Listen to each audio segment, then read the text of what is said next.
My fiancée abruptly left our cake sampling session and sent me a message. "I can't marry you. I need someone more thrilling. You're not in my league." I informed the bakery to cancel everything. An hour later, I discovered she had gone directly to her ex, the same guy who had broken up with her 2 years earlier.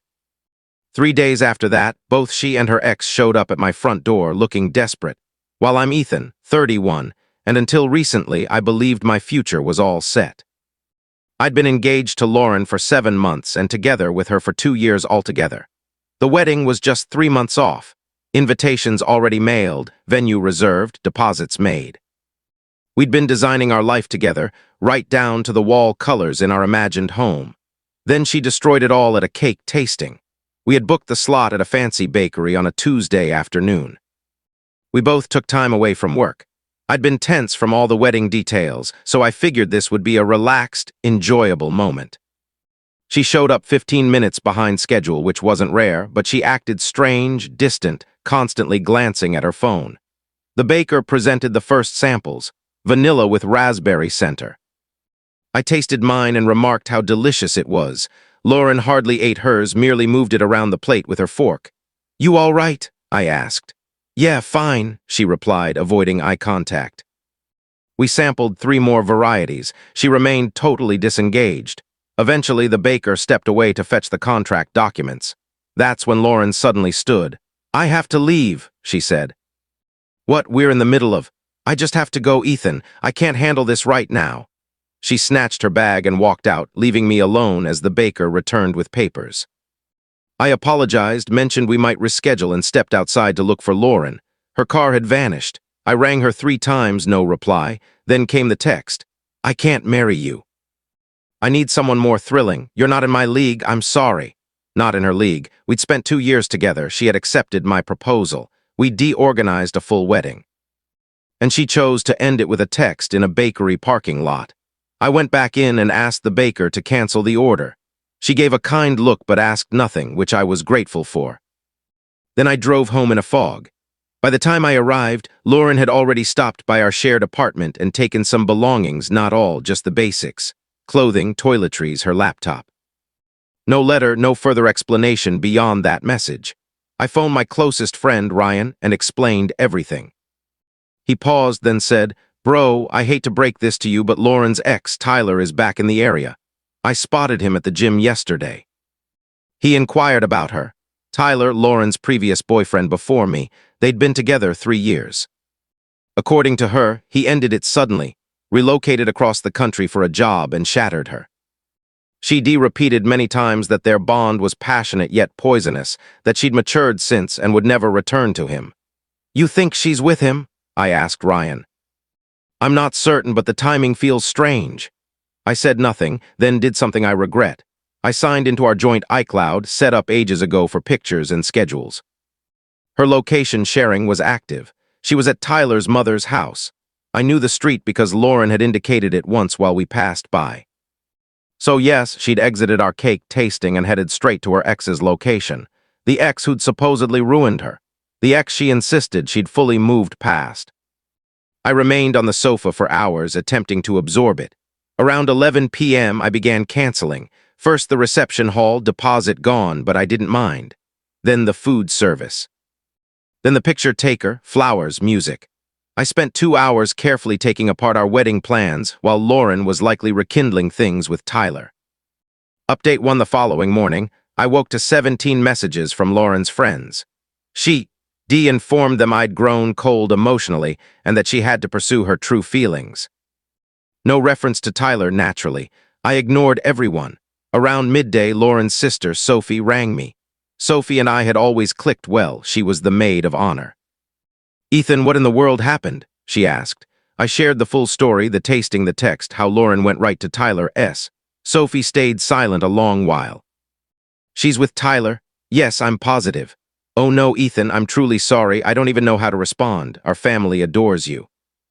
"This is crazy. Does your family know about Tyler?" "They know the wedding's off. She told them you two drifted apart. Nothing about Tyler." "Of course not." "Sophie, could you do something for me?" "Please don't mention we spoke. Just allow events to unfold." "What are you thinking?" "Nothing." I'm simply tired of being painted as the villain in whatever tale she's spreading. That afternoon, our building manager called. Lauren had asked to be taken off the lease.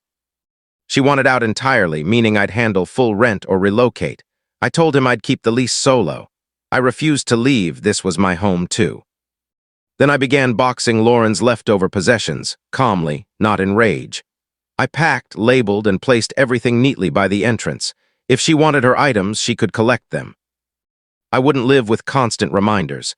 2 days after the bakery event, I received a call from Tyler's number. I didn't know it immediately, but his voice came through. "Ethan, hey, it's Tyler. I realize this is odd, but can we discuss something?" "Discuss what?" "About Lauren, I believe there's been a mix-up." I nearly chuckled. "What mix-up?" "She told me you two had split weeks earlier. Said the wedding was already called off and you'd both accepted it." "She told you that?" "Yeah, she mentioned she'd tried fixing things, but you were involved with someone else." "I promise, man. I had no idea you were still a couple." "I wouldn't have what, been intimate with her?" Silence. "I'm genuinely sorry, this is all wrong." "Where is she currently?" "At my mom's house." "She's been there since Tuesday." "Put her on." More quiet, then Lauren's voice, quiet and guarded. "Ethan, you told him we ended it weeks back. I was planning to end things with you." "I'd been considering it for a while." "Thinking isn't the same as doing it, Lauren. You still had the ring on at the tasting. You were still in our home. You deceived him about me and deceived me about him." "I didn't deceive." "You definitely did.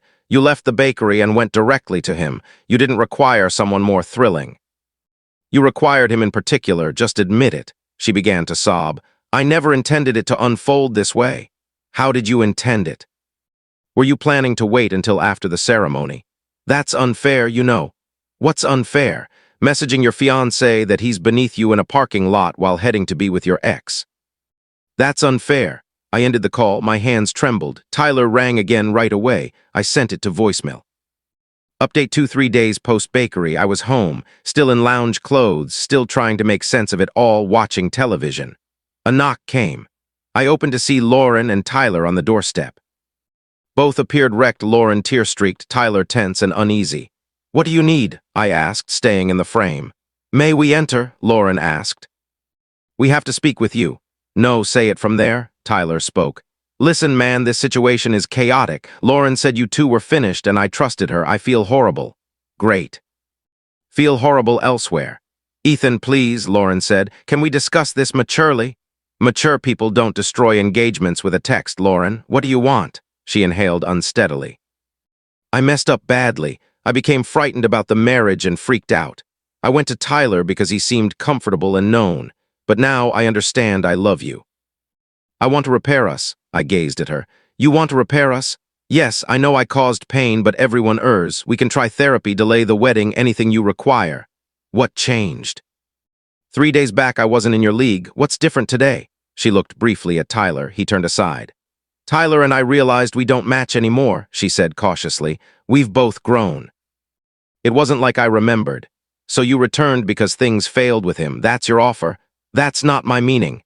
"That's precisely your meaning. You tested if elsewhere was better." "It was, so now you want the reliable choice." Tyler added, "Man, for whatever it's worth, I told her coming here was unwise." "You merit more than this." "Appreciate the input," I said coolly, "from the person who slept with my fiancé." "Ex-fiancé," Lauren whispered. "Yeah," I agreed, ex. "At least you got that part correct." "Ethan, please. Your belongings are boxed by the entrance. I'll place them outside tomorrow morning. Don't reach out again." "It's over. You won't even think about it." "Think about what?" "Accepting back the person who labeled me dull and fled to her ex when reality hit." "No, Lauren, I'm not thinking about it." She cried harder. Tyler touched her shoulder. She shrugged him away. "I'm sorry," she said through sobs. "I'm so sorry." "I know you are. You're sorry it collapsed with him. You're sorry you must deal with fallout. But you're not sorry for how you wounded me. If you were, you wouldn't stand here begging for another try. You'd apologize and walk away." I shut the door. I stood listening as they murmured in the corridor a few minutes before departing. Update 3 next morning, I set all Lauren's boxes on the porch. She arrived near 10 a.m. to retrieve them. From the window, I observed her packing everything into Tyler's vehicle. Apparently, he assisted her move. They didn't knock or attempt conversation. Over the following week, the complete picture emerged via shared friends. Lauren and Tyler had messaged for roughly a month prior to his return to town. Nothing physical until after she left me, they both claimed, but emotionally she'd already withdrawn. Several friends felt hurt for me and distanced from her. A handful sided with her, claiming I was overly strict and that forgiveness is universal. I allowed those connections to slip away. Lauren's relatives contacted me separately. Her mother apologized deeply, saying she felt embarrassed by Lauren's actions.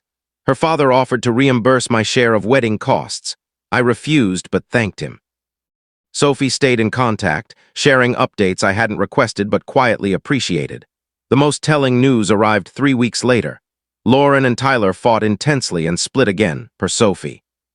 Tyler said he couldn't trust her after the lies about me. Lauren blamed him for encouraging her. Both seemed deeply unhappy. "She keeps inquiring about you," Sophie told me during coffee. "Asks whether you're dating if you despise her, if there's any possibility you de-speak. What do you reply? That you've progressed and she should too. Perfect." Have you progressed, though? I reflected. I'm getting there, some days sting more, but I'm not waiting for her return if that's what you mean. That's healthy. You deserve a partner who doesn't need to explore alternatives to value you. Final update: 4 months have passed since the cake tasting catastrophe. I'm managing well, honestly, better than well. I focused hard on my career, began gym routines consistently, and revived friendships I'd overlooked during the relationship. My apartment feels entirely mine now, not shared. I smile more easily these days. Lauren attempted contact several times, a lengthy email explaining and apologizing, which I read once then trashed. A birthday message I ignored. A request via Sophie for coffee to find closure, which I declined through Sophie. I require no closure from her. I found mine by canceling the wedding and boxing her possessions. Word around is that Lauren has been having difficulties, lost friends, family let down, attending therapy to understand why she wrecked a solid partnership. I take no joy in her pain, but I carry no guilt either. Those were her decisions. Tyler reportedly relocated back across the country, unable to deal with the tension and running into people aware of the situation. I can't fault him. I also don't pity him much. The strangest aspect has been how often people say I escaped disaster. Initially, I disliked the phrase; it seemed to downplay my loss. But they're correct. I didn't merely lose a fiancé. I prevented marriage to someone capable of this eventually. Far better to learn during cake samples than years into marriage. I've begun casual dating. Nothing committed yet, but I'm receptive. The change is I now recognize my limits. I refuse to accept anyone who makes me feel inadequate. I refuse to accept half-hearted commitment. I refuse to be anyone's fallback. Last week, Ryan asked if I'd consider taking her back if she appeared tomorrow, truly transformed, sincerely remorseful, prepared to rebuild. No, I answered instantly. Even if she's different, I'm different too. I'm no longer the man who'd accept that. Recently, a college friend mailed a wedding invitation for next spring. There was a period when such things would sting as reminders of my pain. But opening it, I simply felt glad for him. Perhaps that's the true indicator I've healed. I've gained lessons these past months. I've learned love can exist alongside betrayal. I've learned closure sometimes arrives not from dialogue but from choosing to end things. I've learned sometimes the problem removes itself and you should allow it rather than pursue.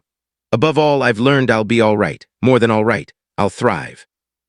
Because I'm now prioritizing myself, the way I always deserved to be prioritized.